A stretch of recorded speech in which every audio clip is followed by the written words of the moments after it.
running back. He went to California, and I went to California, so I wish him the best. He knows what it takes, and so I think he's going to work towards it and get it done.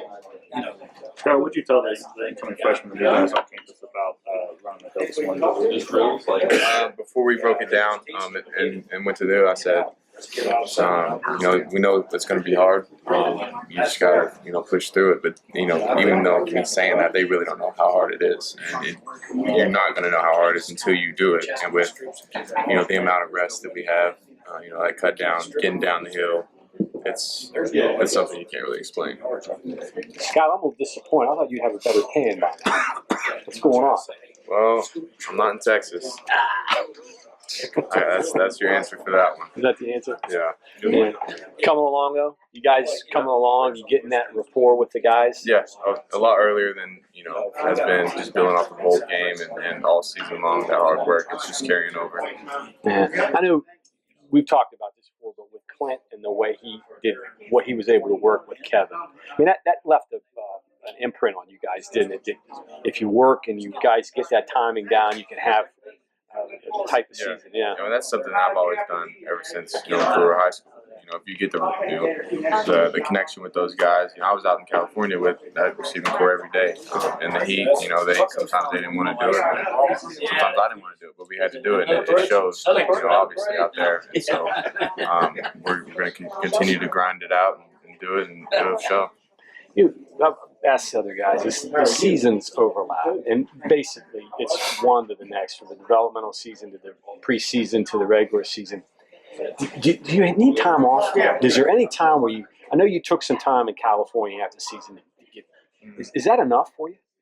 Yeah, I'd say, if and the little breaks in between, like 4th of July and we got a week before camp to get away from it and everything. But right now, I don't want to get away from it. I'm taking the weekend off and going to the beach for the 4th of July. But that's about it for me. I think I might go home a few days for that week, but I'm ready to get back to work. I want to be ready to go.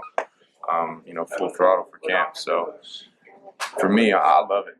I'm ready to go, and I want to put all my efforts. I feel better at work.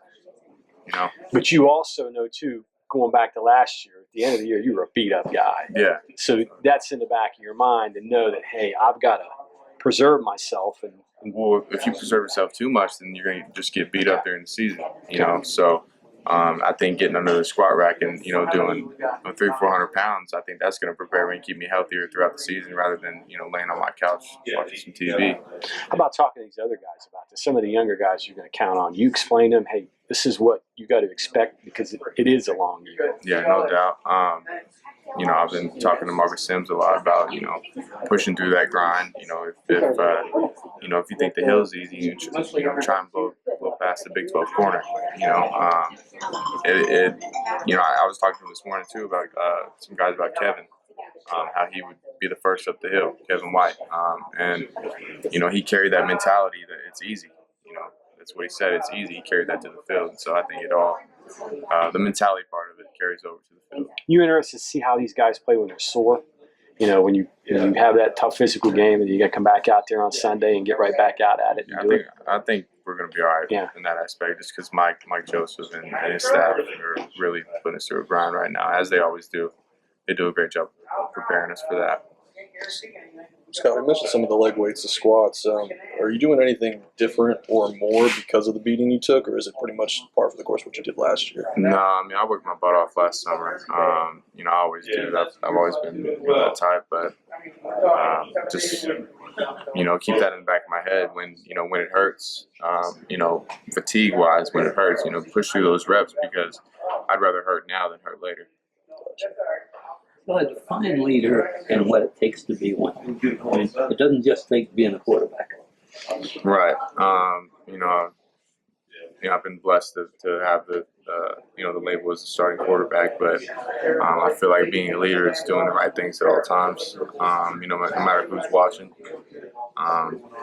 and really working toward. If you're a leader of the group, you got to be working towards that goal.